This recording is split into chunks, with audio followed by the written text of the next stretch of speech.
Historical background. History of Tibiao.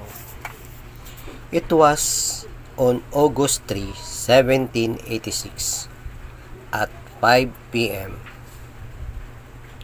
when the group of Datos Ogid Pagsugiron from Borneo landed at Calaugan Creek, now Poblacion Sur. The following day, Dato Asogid, together with his 2 sons and 5 men, went to the foot of the tallest mountain to survey a settlement site and find a place ideal for dwelling. They packed all belongings for the next day's journey. At the dawn of August 6, 1786, the group walked to the foot of the highest mountain, bringing with them their breeding animals, variety of vegetables, feeds, and their personal belongings. On August 8, 1786, Dato Sogid called all female settlers to survey the land to be titled and planted with the different grains, vegetables, and root crops from the lowland to upland areas.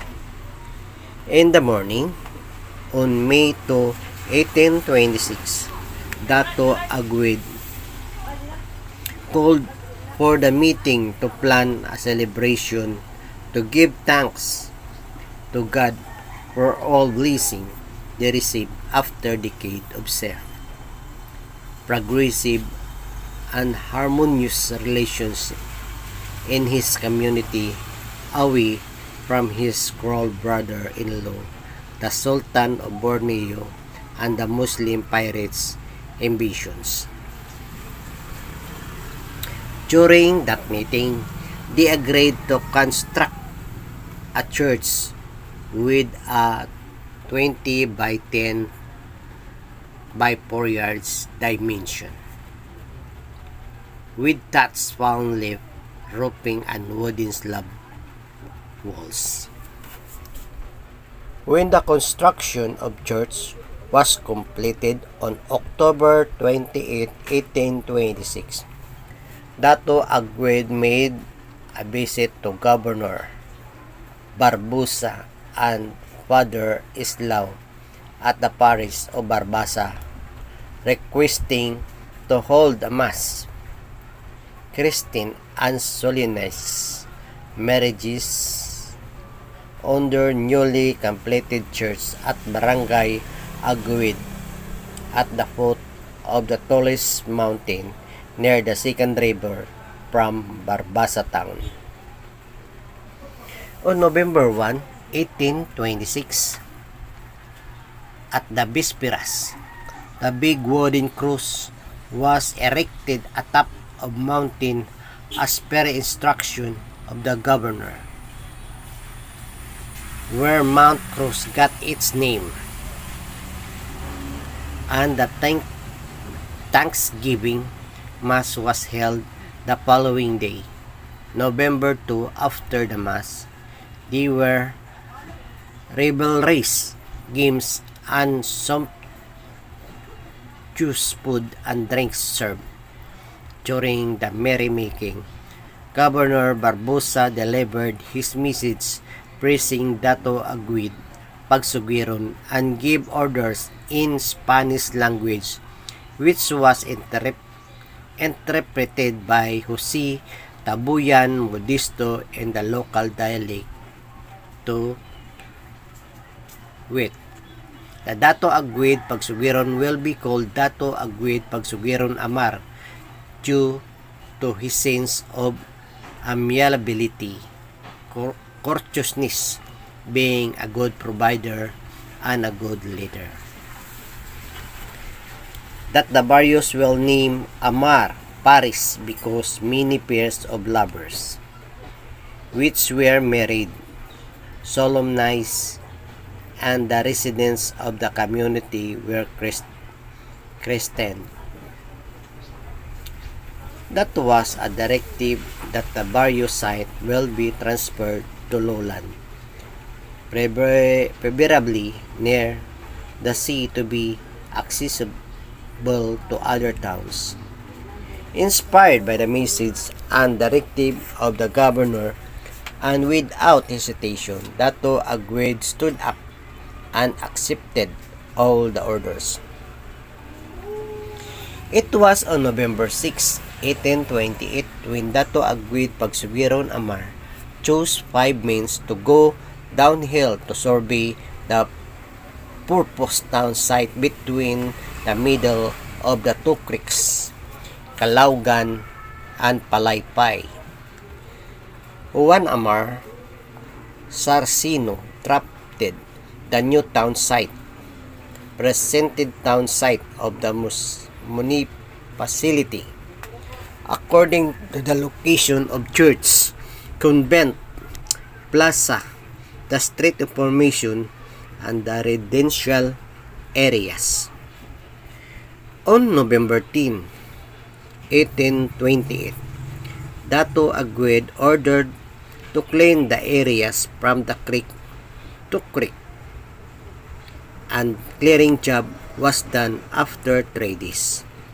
On November 13, all dried scrubs were burned to clear the area.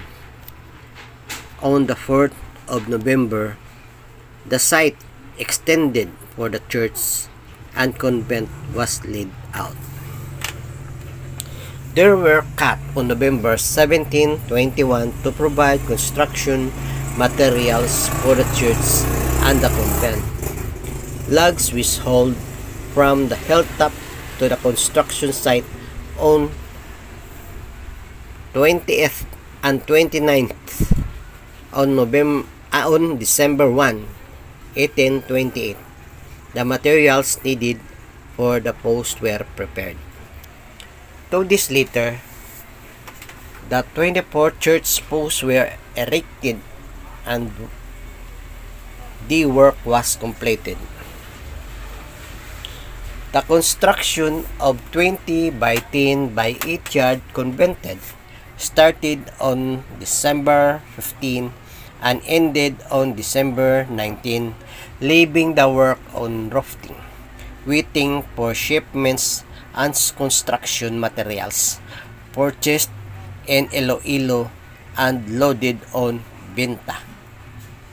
To make travel easier, the footbridge at Palaypay Creek was constructed on December 22 to 28,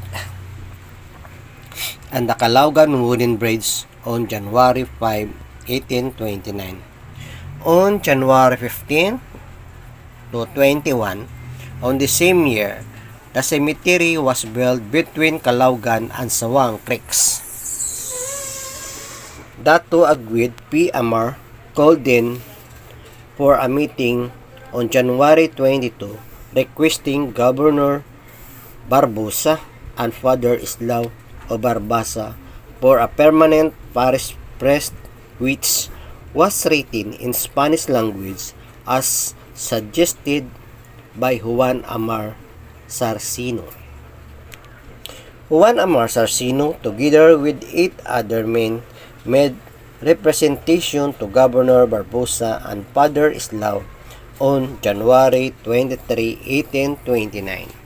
However, the requested was denied since it is only the Bishop of Cebu who can grant the said request.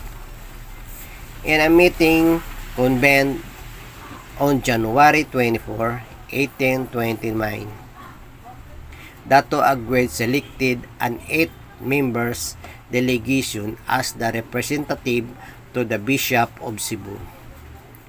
It was Basilio Dumalaog who headed the delegation with the members of Wit, Binda, Juan, Sos, Sitoy, Holian, Mariano, and Amboy.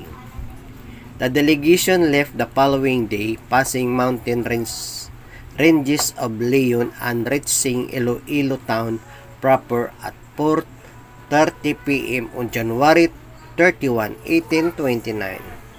From Iloilo, they rode on Aparaw and reached Cebu on February 1, 1829 at 12 o'clock midnight. In the morning of the next day, they made an audience with the Bishop of Cebu. The bishop granted the request and assigned Father Eulogio Cardones of Mandurriao, Iloilo, as assigned priest of Aguids town. Mission fulfilled, the group returned home on February 3, 1821 at 12 midnight. After 10 days and 5 hours of successful journey, the delegation returned home with Father Cardones. They immediately called as a meeting and henceforth to hold Thanksgiving Mass in a town pista, the first of which was held on March 18 to 20, 1929. Please like page, comment, share, subscribe. Thank you and God bless to all.